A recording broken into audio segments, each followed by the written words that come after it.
Well, it seems that there are two sides to this, let's say, this waking up thing. There is the recognition of who you are as awareness, consciousness, life itself.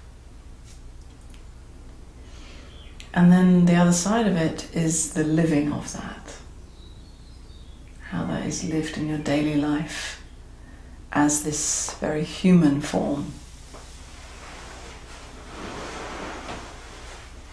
And while we don't yet recognize our true nature as awareness, let's say,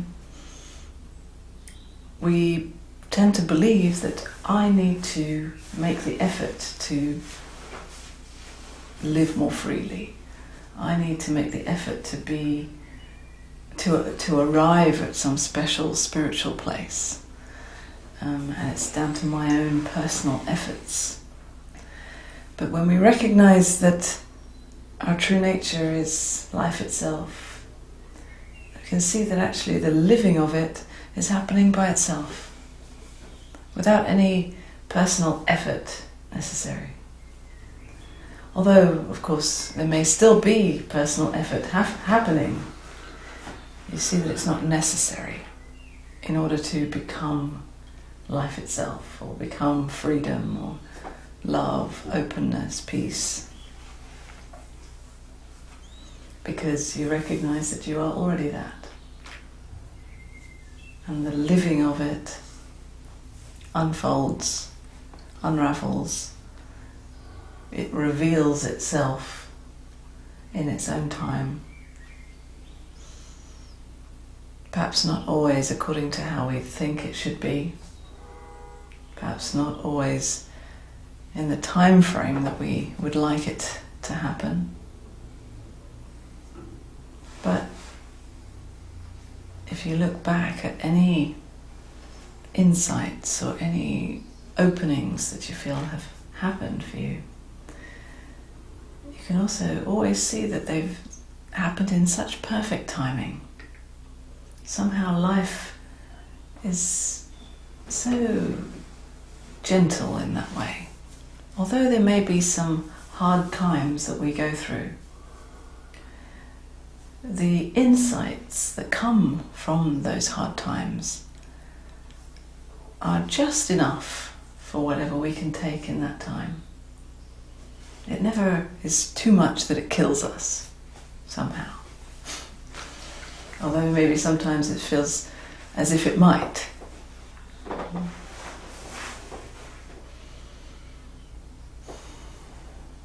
So these two strands of waking up, really they're not separate.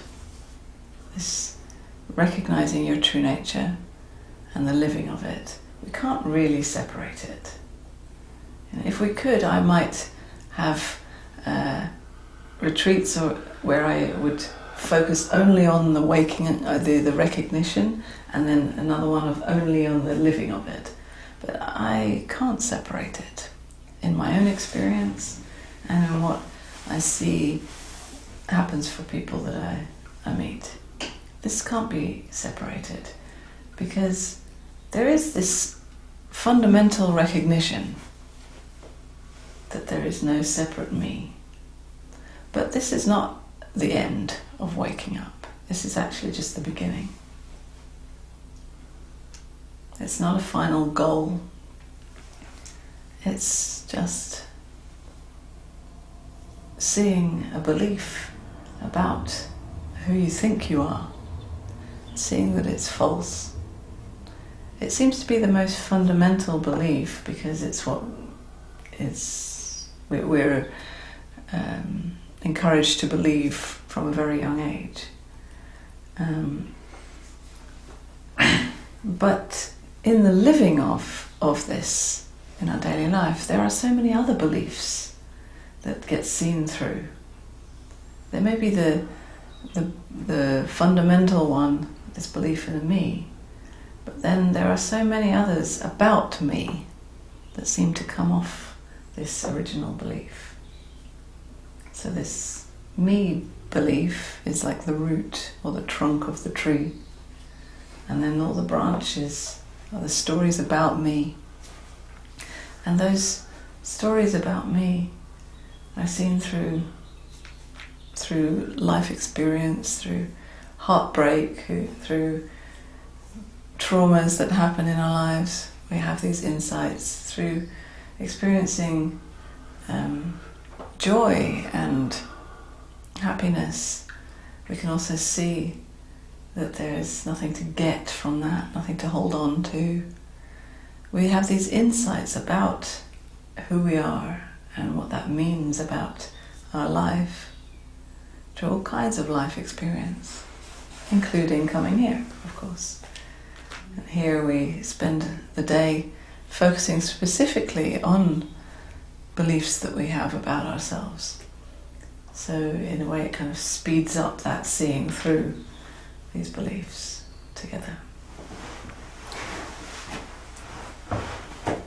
But essentially there's no final goal. And this is really something that for the mind is quite hard to grasp, because there can be an imagining that one day I will be fully awakened, fully free, fully spiritual or unconditionally loving, or whatever beliefs we have about how it will be one day. And always that one day belief, that goal, is always for a me, an imagined separate me that lives in time and that one day will be perfect.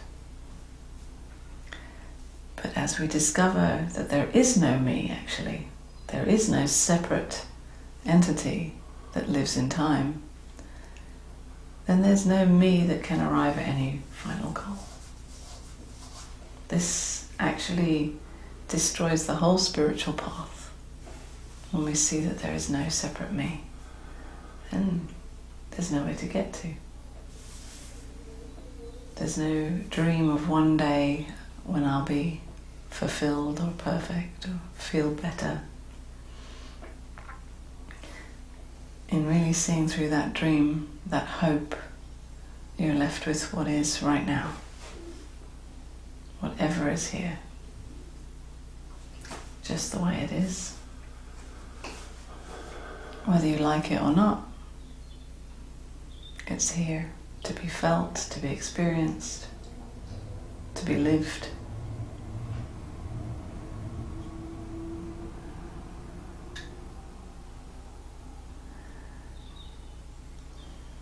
And in seeing through this me story, there is, although it seems that you may lose the identity that you felt perhaps gave you a sense of safety and comfort, on the other hand, there's a arriving or receiving whatever you've truly longed for. The real love, truth, peace, aliveness, freedom that we truly long for beyond our hopes and dreams about me. So in a way it's a losing, but through losing what we think we have, we gain what we've always been and what we long to live as. So for the mind it can seem devastating, disappointing, losing. Why would I want this? There's nothing for me here. But somehow it resonates with your true nature, with what is beyond thoughts, desires, hopes, fears,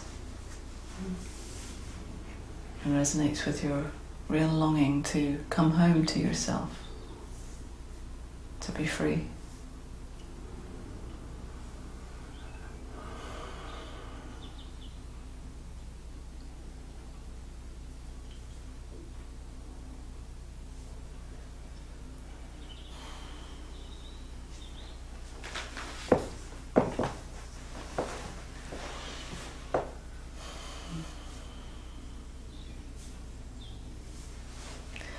So as you come up here, these two strands of recognizing your true nature and the living of it will no doubt come up to be explored.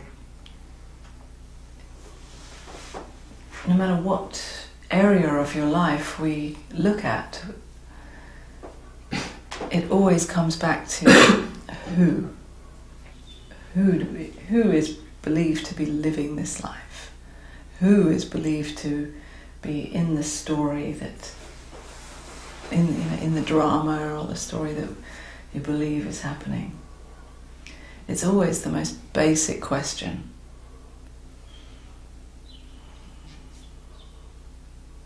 It's what all the other stories hang off.